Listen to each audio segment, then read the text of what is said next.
Chers frères et sœurs en Christ, chers amis, c'est pour moi véritablement un sujet de joie de vous accueillir à nouveau pour avancer dans notre thème qui porte sur la prière efficace. Une condition importante pour une prière efficace, c'est de demeurer dans la sanctification. Lorsque nous avons reçu Jésus-Christ comme Seigneur et Sauveur, le Dieu de toute grâce nous a mis à part, nous sortant de la boue du péché et du monde, afin que nous puissions le servir dans la distinction et dans la lumière. Et c'est ça la sanctification. Celui qui a été mis à part, c'est quelqu'un qui est distingué. Et les gens de distinction qui demeurent dans le Seigneur doivent pouvoir obtenir des résultats dans leur prière. C'est pour ça que nous allons lire ensemble la parole de Dieu et nous allons voir Jean 15, Jacques au chapitre 4 à partir du verset 3. Nous allons lire Jacques au chapitre 4 à partir du verset 3 qui nous parle de la sanctification. Vous demandez et vous ne recevez pas parce que vous demandez mal dans le but de satisfaire vos passions. Adultères que vous êtes, ne savez-vous pas que l'amour du monde est inimitié contre Dieu? Celui donc qui veut être ami du monde sera ennemi de Dieu. Croyez-vous que l'Écriture parle en vain? C'est avec jalousie que Dieu chérit l'esprit qu'il a fait habiter en nous. Il accorde au contraire une grâce plus excellente. C'est pourquoi l'Écriture dit, Dieu résiste aux orgueilleux, mais il fait grâce aux humbles. La sanctification est obligatoire. Si nous voulons marcher en amis de Dieu, nous devons demeurer dans la sanctification. La sanctification n'est pas optionnelle. La parole de Dieu nous dit clairement que celui qui ne demeure pas dans la sanctification, c'est quelqu'un qui demande mal. Et celui qui demande mal ne peut même pas s'attendre à obtenir quelque chose du Seigneur. Lorsque tu te livres à l'impudicité, lorsque tu te livres à l'infidélité, lorsque tu te livres à l'adultère, et qu'en même temps tu attends du Seigneur dans la prière, tu fais mal. Cette condition ne te permet pas d'obtenir quoi que ce soit. La parole de Dieu nous dit clairement que celui qui demande mal demande pour satisfaire ses passions. Lorsque quelqu'un, au lieu de demeurer dans la sanctification, se livre à l'adultère, à l'infidélité, à la fornication, cette personne satisfait les désirs de sa chair. Et il s'agit là des passions infâmes. Et lorsque tu te livres à de telles activités, alors que tu espères obtenir quelque chose du Seigneur, tu mens. Parce que le Seigneur veille sur sa parole pour l'accomplir. Si le Seigneur t'exauce dans ces conditions, le fruit de ta prière devient pour toi une véritable occasion de chute. Parce que celui qui vivait dans l'impudicité va s'enfoncer encore davantage dans l'impudicité. Et il sera encore plus impudique jusqu'à la mort. Pourquoi? Parce qu'il dira, malgré ma condition, je suis exaucé. C'est un véritable piège de savoir que lorsqu'on veut satisfaire les passions de la chair et qu'on demande au Seigneur, on demande au Seigneur d'être comptable de notre infidélité, ce qui est contraire à sa nature. Il n'est donc pas possible dans ces conditions d'espérer obtenir quoi que ce soit du Seigneur. Demeurer dans la sanctification, c'est le plan de Dieu pour nos vies. Rappelons-nous que c'est le Seigneur qui nous a mis à part et que nous sommes saintetés lorsque nous demeurons dans le lieu où le Seigneur nous a mis pour le servir. il est important de comprendre que si le Seigneur est là pour nous bénir, il est saint. C'est pourquoi nous aussi, nous devons être saints. Celui qui est saint, c'est celui qui demeure dans la sainteté. C'est celui qui se préserve. C'est celui qui garde son corps en bride pour ne pas être rejeté à la fin. C'est très simple de parler de Jésus. Mais les fruits sont là pour attester si ce n'est pas l'esprit que l'on agit. Satisfaire les passions. Ne vous conformez pas au siècle présent. Ne marchez pas selon le train de ce monde. Ne marchons pas selon la puissance, le prince de la puissance de l'air, qui est Satan. Ne marchons pas dans la luxure, avec les démons de luxure, qui poussent à l'impureté, à l'adultère, à l'infidélité. Non, ces conditions ne sont pas celles requises pour obtenir la réponse à nos prières. Il nous dit au verset 4, « Adultères que vous êtes, ne savez-vous pas que l'amour du monde est inimitié contre Dieu? Celui qui aime le monde est ennemi de Dieu. Celui qui aime le Seigneur est ami de Dieu. » Jésus dit, « Je ne vous appelle plus serviteurs, mais je vous appelle mes amis, parce que tout ce que le Père m'a donné, je vous l'ai donné. » À partir de là, nous comprenons que Jésus ayant obtenu la gloire, nous a revêtus de gloire. Et ainsi donc, nous devons demeurer dans le palais royal et marcher selon les codes de la royauté.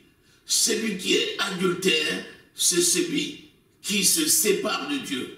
L'adultère étant une cause légitime de divorce. Lorsque tu es adultère, ça veut dire que tu te constitues ennemi de Dieu, ça veut dire que tu divorces avec le Seigneur. Comment peux-tu divorcer avec l'époux et espérer obtenir de l'époux quelque chose? Nous ne sommes pas dans ce monde où des gens, après un divorce, essaient d'obtenir une pension alimentaire. Avec Dieu, ce n'est pas ainsi. Nous sommes tributaires de son amour et nous devons nous soumettre à son autorité, marcher dans la sanctification pour espérer obtenir quelque chose de lui. Il nous dit dans sa parole, au verset 4, « Adultères que vous êtes, ne savez-vous pas que l'amour du monde est inimitié contre Dieu? » Il y a des gens qui disent « Dieu est bon, je vais faire ce que je veux faire, mais il va toujours me pardonner. » Celui qui se repent obtient miséricorde, mais celui qui repent et abandonne ses péchés, monsieur, madame, ne pense pas que tu peux tromper Dieu. Un homme trompe-t-il Dieu? Marchons dans la sanctification.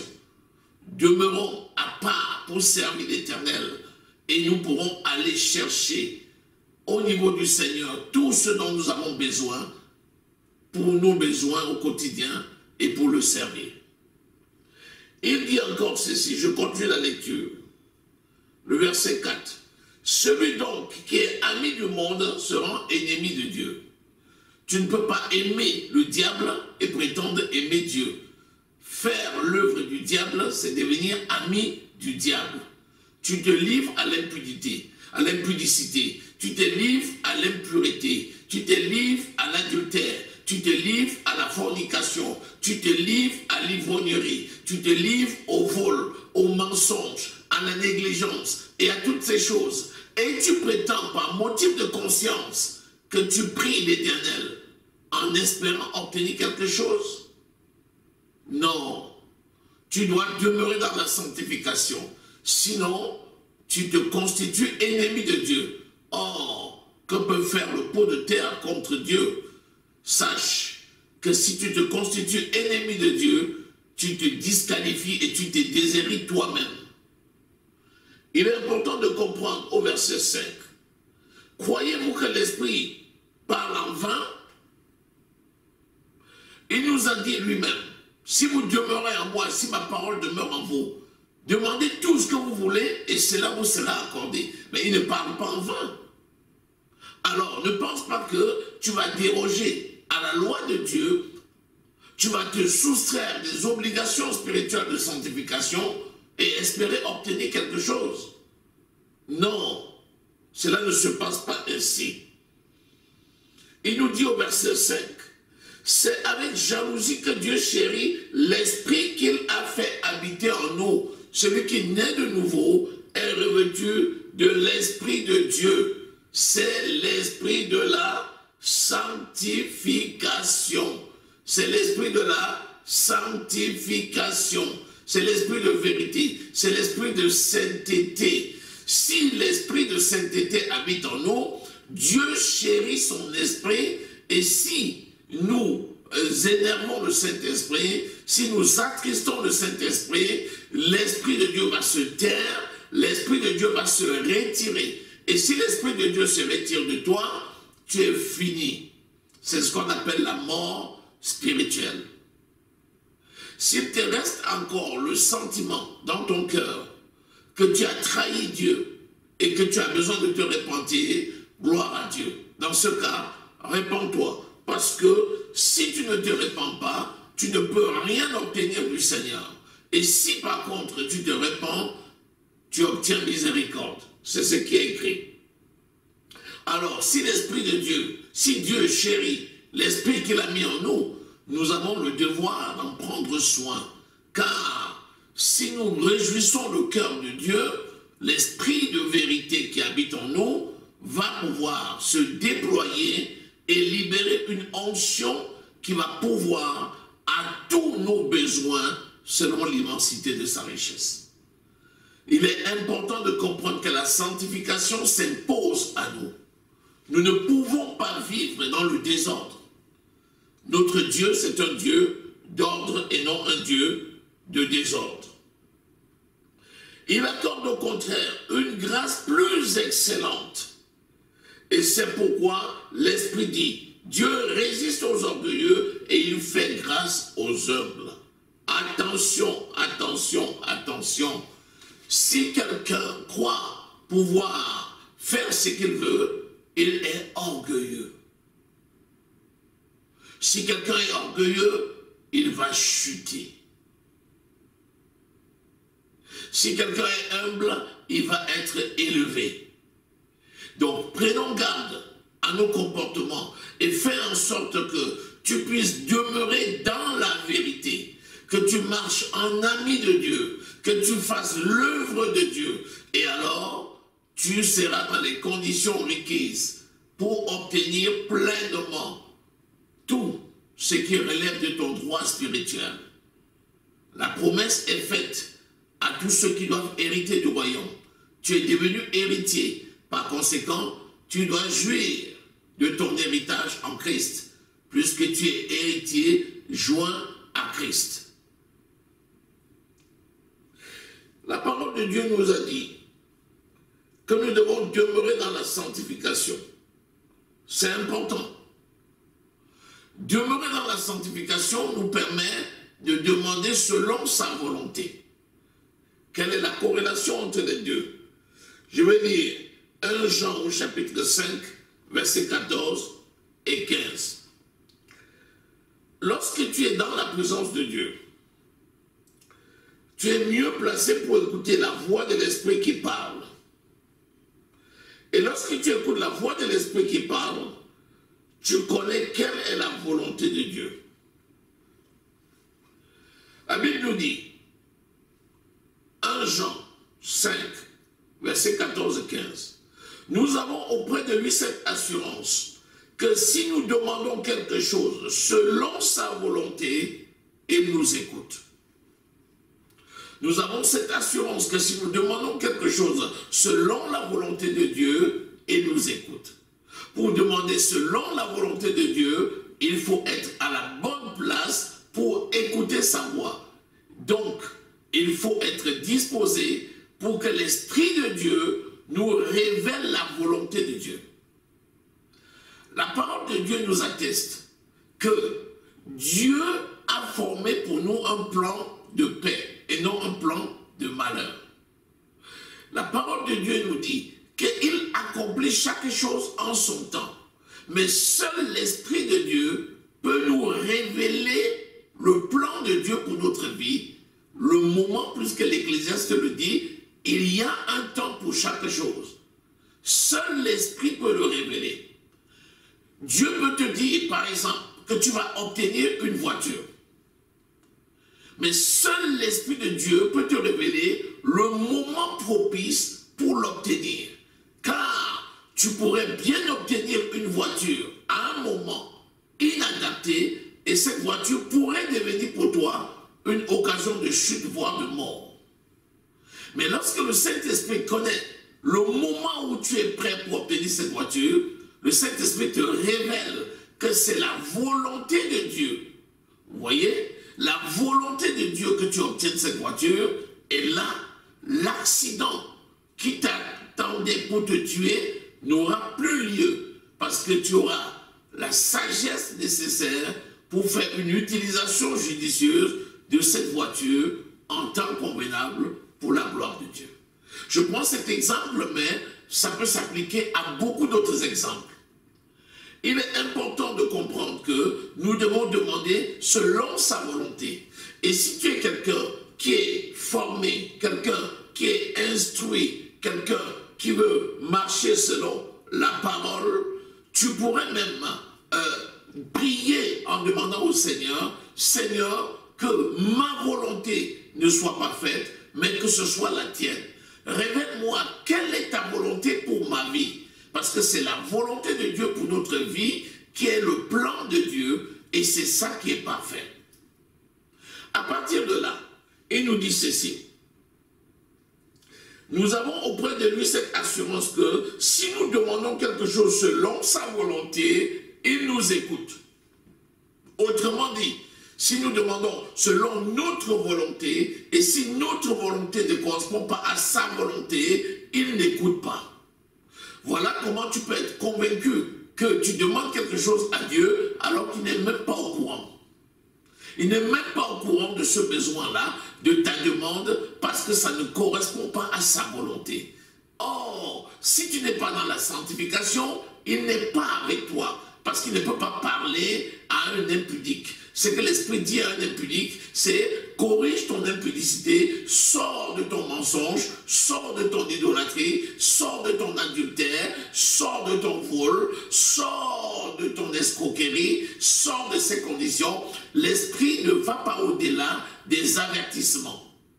Mais par contre, lorsque nous sommes dans sa volonté, l'Esprit nous parle pour nous montrer les choses à venir. Beaucoup de personnes dans l'Église veulent marcher selon leur propre volonté et espèrent pouvoir écouter la volonté de Dieu. Non. Nous devons demander selon la volonté de Dieu. Oh, il dit, et si nous savons qu'il nous écoute, nous devons encore savoir si Dieu nous écoute ou pas. Lorsque tu vis dans le péché, toi-même, tu n'es même pas convaincu. Tu vas à une veillée de prière, tu sais que tu sors d'un péché pour entrer, tu sais que tu vas retourner dans le péché.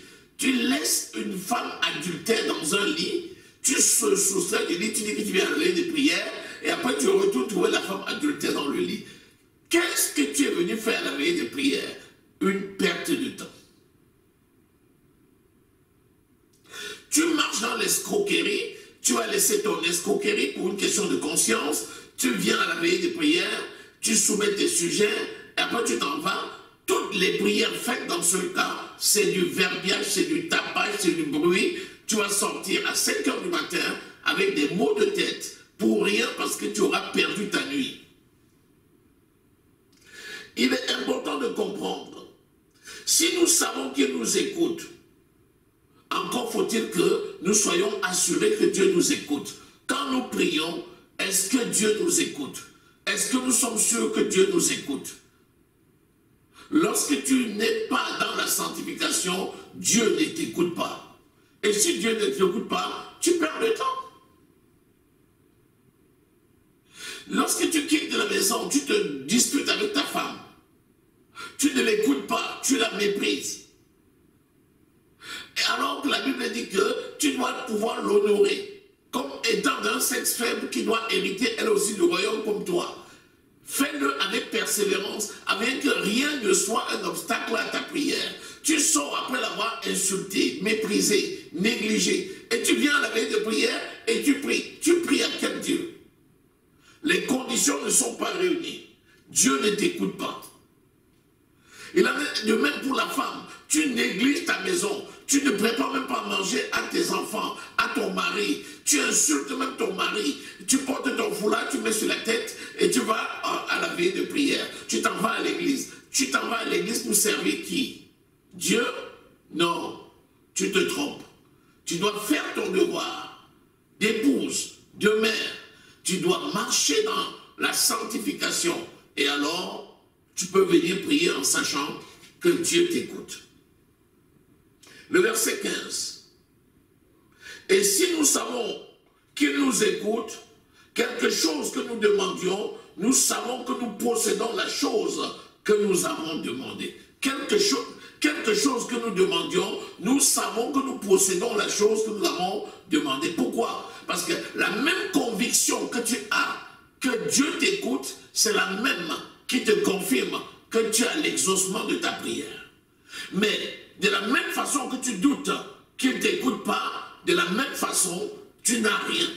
Donc, si tu sais qu'il t'écoute, tu sais aussi que tu as déjà reçu ce que tu as demandé, quel qu'il soit.